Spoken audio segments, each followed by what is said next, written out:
अस्सलाम वालेकुम class 10th। उम्मीद करती हूँ कि आप सब ठीक होंगे। और आप जैसा कि जानते हैं आपके पेपर आज कंपलसरी पेपर आपका इंग्लिश का था और उम्मीद करती हूँ कि वो बच्चों ने बहुत अच्छे से अटैम्प्ट किया होगा। अब बच्चे जो साइंस ग्रुप के हैं उनका केमिस्ट्री का पेपर है, जबकि जो आर्ट्स ग्रुप है उनके जनरल साइंस का।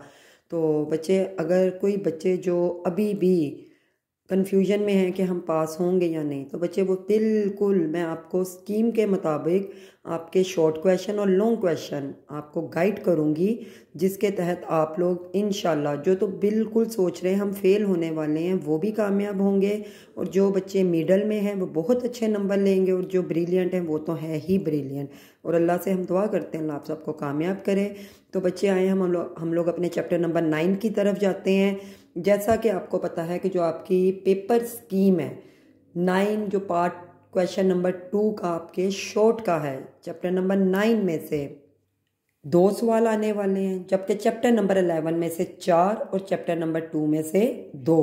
तो बच्चे आप लोग 9 और 11 अगर ये 2 भी चैप्टर कर लेते हैं वेल एंड गुड।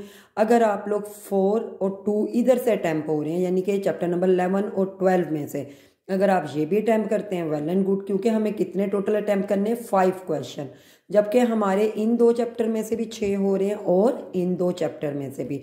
तो बच्चे अब ये आपके ऊपर डिपेंड करता है इनमें से सिलेक्टिव आप कौन से करते हैं। लेकिन अगर आप मेरी राय पूछें तो ये जो पहला चैप्टर है ये तो बहुत ईजी है। चैप्टर नंबर 11 ये भी अच्छा खासा ईजी है, और चैप्टर नंबर 12 के सिलेक्टिव बहुत सिलेक्टिव सवाल हैं। अगर आप उनको हल्का फुल्का देख लेंगे तो इंशाल्लाह उम्मीद करते हैं कि आप कामयाबी इंशाल्लाह हासिल करेंगे। जैसा कि आप जानते हैं कि एक पार्ट आपको 10 मार्क्स का दे रहा है।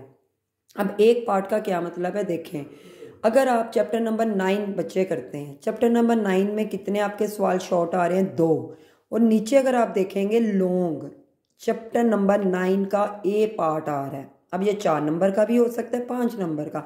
अगर चले हम 4 नंबर का ही करते हैं, 4 नंबर आपके यहाँ से आएंगे 4 8 नंबर, 2 नंबर के आपके MCQs हैं, 10 नंबर का सिर्फ चैप्टर नंबर 9।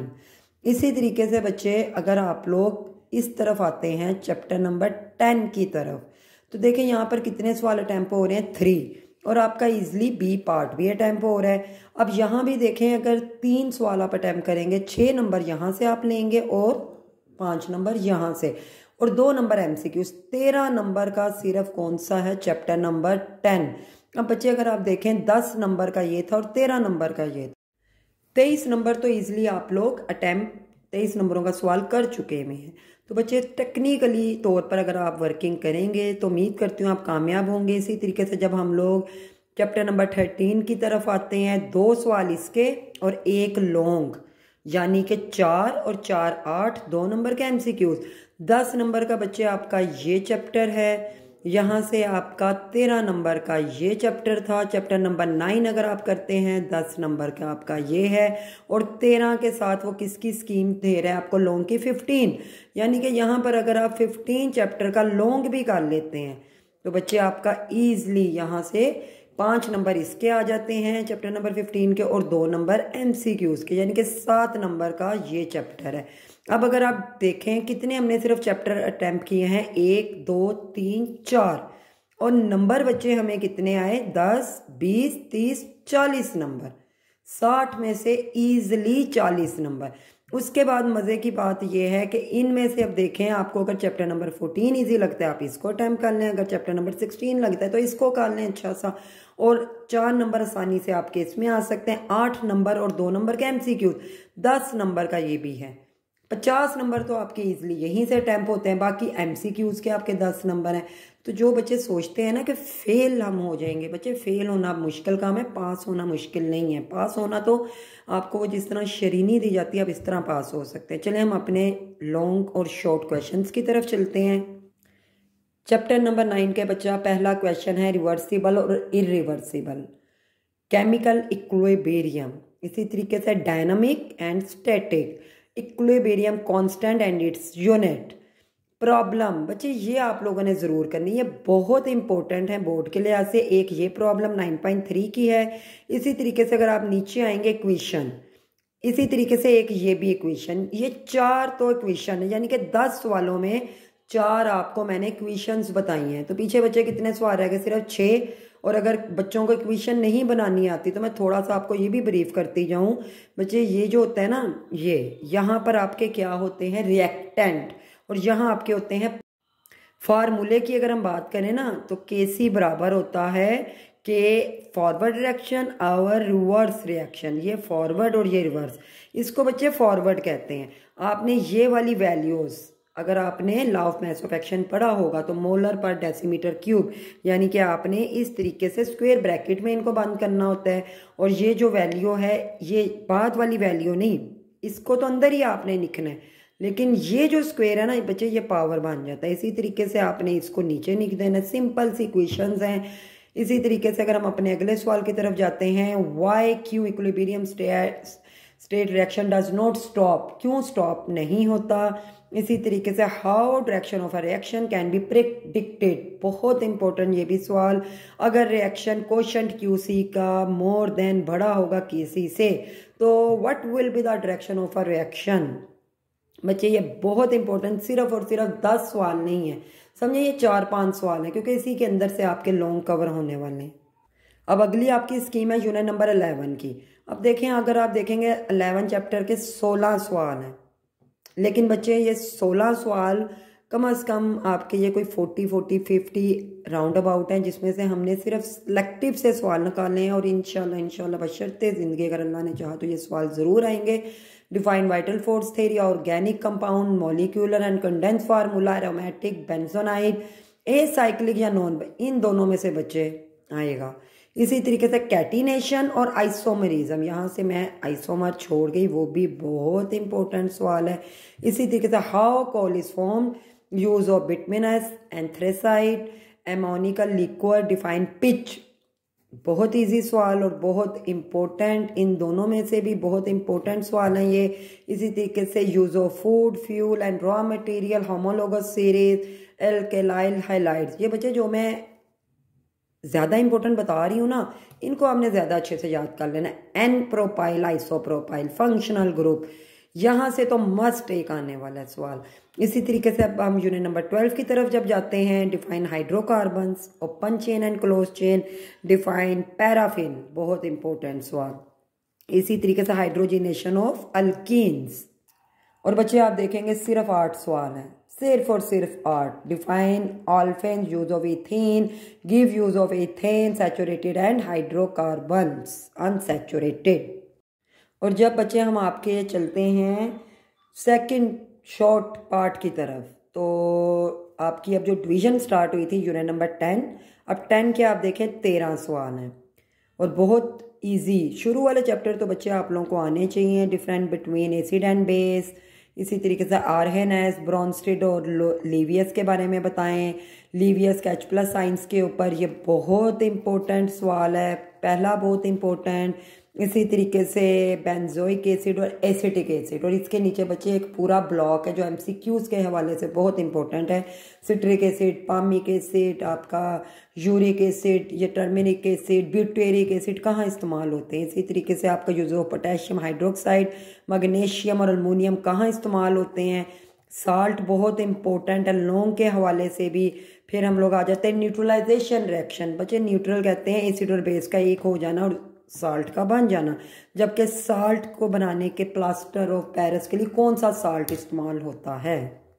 नेक्स्ट बच्चे चैप्टर नंबर आपके 13 के सवाल हैं, जो आपकी क्वेश्चन नंबर 2 शॉर्ट के हैं, सिर्फ और सिर्फ 12 सवाल। ये भी बायोकेमिस्ट्री, पॉलीसैचराइड्स, और बहुत छोटा सा 4 पेजेस का चैप्टर है। और बच्चे अगर मैं इस चैप्टर की बात करूँ ना, ये चैप्टर ईजिली पास होने के लिए काफ़ी है, जो बच्चा इसको कर ले, क्योंकि ये बड़ा ईजी चैप्टर है।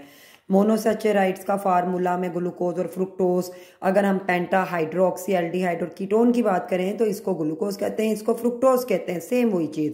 इसी तरीके से amino acid and building block, essential और नॉन असेंशियल, बहुत इंपॉर्टेंट, बहुत ज़्यादा important. Source and uses of vitamin A and D, carbohydrates and there uses. इसी तरीके से difference between ghee and oil. बच्चे इसके नीचे एक ब्लॉक भी है, वो भी आप याद कर लीजिएगा, मार्जराइन वाला।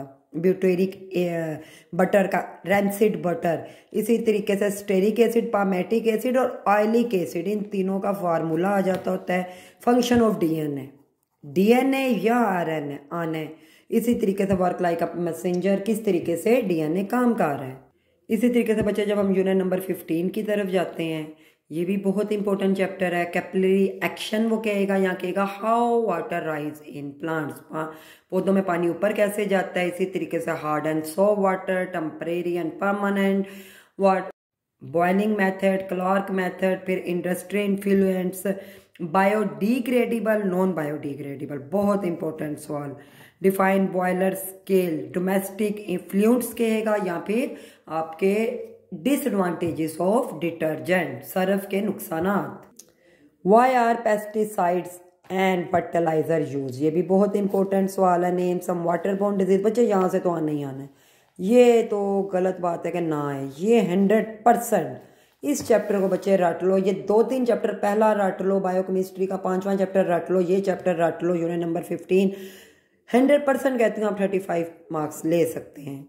अब अगर हम थर्ड शॉर्ट पार्ट की बात करें तो यूनिट नंबर 14 और 16, 14 के बच्चे आप देखें सिर्फ 11 सवाल हैं, सिर्फ 11, और करने कितने 4, 8 नंबर और 2 नंबर के एमसीक्यूज, 10 नंबर का ये चैप्टर है।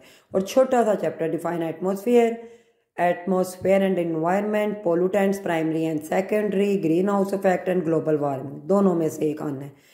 CO2 is a hazard gas, आएगा ही आएगा। फिर आपका NOx catalyst converter, effect of SO2, define ozone layer and ozone hole, ozone layer की डिप्लेशंस क्या हैं, इन क्रिएशन, बच्चे ये कर लेना, ज़रूर कर लेना, ये लास्ट चैप्टर के लास्ट में ब्लॉक में है, in creation of waste material. जब हम यूनिट नंबर 16 की तरफ जाते हैं तो बच्चे आप देख सकते हैं इसके भी सिर्फ 12 सवाल हैं, और अटैम्प्ट कितने करने 4, और ये बहुत इंपॉर्टेंट, बहुत सिलेक्टिव हैं। डिफाइन मेटलर्जी, मिनरल और आना ही आना, इन दोनों में से एक मस्ट आना इंशाल्लाह। Gravity and roasting iron. फिर इसके अलावा बच्चे ये जो सॉल्वे प्रोसेस या फिर यूरिया, ये दोनों टॉपिक ऐसे हैं कि इनमें से एक टॉपिक को वो छेड़ता है, इसको छेड़े बगैर उसका गुजारा नहीं। तो आपने बच्चे इन दोनों टॉपिक्स को ना, चारों सवालों को अच्छे से याद कर लेना, और बड़े 1-1, 2-2 लाइन के। इसी तरीके से formation of petroleum Haber process, ये यूरिया के बारे में ही है कि किस तरीके से यूरिया खाद बनाई जाती है। फिर crude oil, residual oil, diesel oil, fuel oil, which raw material are use in manufacturing of urea, urea को बनाने के लिए कौन सा रॉ मटेरियल इस्तेमाल किया जा रहा है। अच्छा बच्चे, अब आपके चैप्टर जो है यूनिट नंबर 9 से 16 तक हैं, लेकिन हमें इतना ज़्यादा याद करने की ज़रूरत नहीं है, हमें सिर्फ 2 अटैम्प्ट करने ए बी। तो मैंने आपके लिए सिर्फ यूनिट नंबर 9 के 4 हैं, इसी तरीके से यूनिट नंबर 10 के ओनली 5 क्वेश्चन। अब अगर हम यूनिट नंबर 9 की बात करें, माइक्रोस्कोपिक कैरेक्टरिस्टिक है, जैसा कि मैं आपको पीछे कह चुकी हूँ, आप शॉर्ट करेंगे तो लॉन्ग होने वाले हैं आपके। इसी तरीके से law of mass of action है, गुलबर्ग एंड वेग ने पेश किया था लॉ। फिर आपकी आ जाती है इक्विलिब्रियम कांस्टेंट, बहुत इंपॉर्टेंट मुझे, इसके अंदर ही एक शॉर्ट है, हैज़ नो यूनिट, कौन सा मोल का नो यूनिट है, तो वो भी आप ज़रूर कर लीजिएगा। मैं शॉर्ट में डालना भूल गई हूँ लिखना, लेकिन वो भी अक्सर आ जाता होता है। Describe a reversible reaction with the help of an example and graph. इसी तरीके से जो नंबर 10 की तरफ जब जाते हैं, uses of acid and base, Arrhenius का कंसेप्ट है, ब्रॉन्स्टिड का है, लोरी का है, डिफाइन साल्ट। लेकिन इसमें से जो मुझे एक लग रहा है, या तो वो साल्ट पे देने वाला है, या फिर सिंपल सा उसने यूजेस ऑफ एसिड या बेस आपको दे देने। इसी तरीके से बच्चे जब हम यूनिट नंबर 13 और 15 की तरफ आते हैं, क्योंकि हमारी पेयरिंग 13 और 15 की है, तो 13 एंड 15 में बच्चे मोनो और अलीगो। इसी तरीके से uses of source of carbohydrates या अमाइनो एसिड की building blocks, source and use. देखें, सोर्स और यूज जो है ना, ये याद करने आसान होते हैं। सोर्स का मतलब होता है ज़राए, कि हमें मिल कहाँ से रहा है, और यूजेस का मतलब होता है इस्तेमाल, ये इस्तेमाल कहाँ हो रहा है। इसी तरीके से लिपिड्स के बारे में है, water soluble and fat soluble vitamin हैं, विटामिन की डेफिशिएंसी, यानी कि अगर ए और डी की कमी हो जाती है तो कौन कौन सी बीमारी होती है, नाइट ब्लाइंडनेस और डी में रिकेट्स। इसी तरीके से 15वें चैप्टर के आप देखें सिर्फ 4 सवाल हैं। Causes of hardness in water and method to remove hardness. इसी तरीके से इंडस्ट्रियल इन्फ्लुएंस या उसके इफेक्ट और effect of water pollution, write a note on water borne disease. अच्छा बच्चे, मैं आपको एक चीज़ बताती जाऊँ, एसिड रेन के इफेक्ट हैं, ग्लोबल वार्मिंग के इफेक्ट आए, ओजोन लेयर के इफेक्ट आए, पोल्यूशन के इफेक्ट आए, इंडस्ट्रियल के आए, एग्रीकल्चर के, जिसके भी इफेक्ट आएंगे। कोई 6-7 चीज़ें हैं बच्चे, आपने 2-4 चीज़ें किसी एक की याद कर लें, और वो 2-4 चीज़ें क्या है, सबसे पहले अपने आप को माइंड में रखें कि जी पेट खराब होगा, स्टोमिक प्रॉब्लम। दूसरा एक्वेटिक, यानी कि जो पानी में रहने वाले उनके गिल्स खराब हो जाते हैं। तीसरी चीज़ पौधों की ग्रोथ रुक जाती है। चौथी चीज़ जो है इसकी वजह से जब हम खाना पकाते हैं इसी पानी में हम लोग, वो भी खराब होता है। बच्चे 2-4 चीज़ें, आपने बिल्डिंग्स खराब हो जाती हैं, मोनूमेंट्स खराब होते हैं, राइटेड दरारें आ जाती हैं। बहुत इजी से सवाल आपके जो शॉर्ट वाले हैं ना वही लॉन्ग में आते हैं। ज़्यादा बच्चों आपने डिप्रेशन में नहीं जाना, टेंशन में, टेरर में। बच्चे टेरर में चले जाते हैं, टेरर में कुछ भी नहीं कर सकते। आपने ईजी होकर अपनी तैयारी करनी है। अल्लाह आपका हामी हो, मददगार हो। हमें भी दुआ में याद रखें। लाइक शेयर और सब्सक्राइब कर दें। अस्सलाम वालेकुम।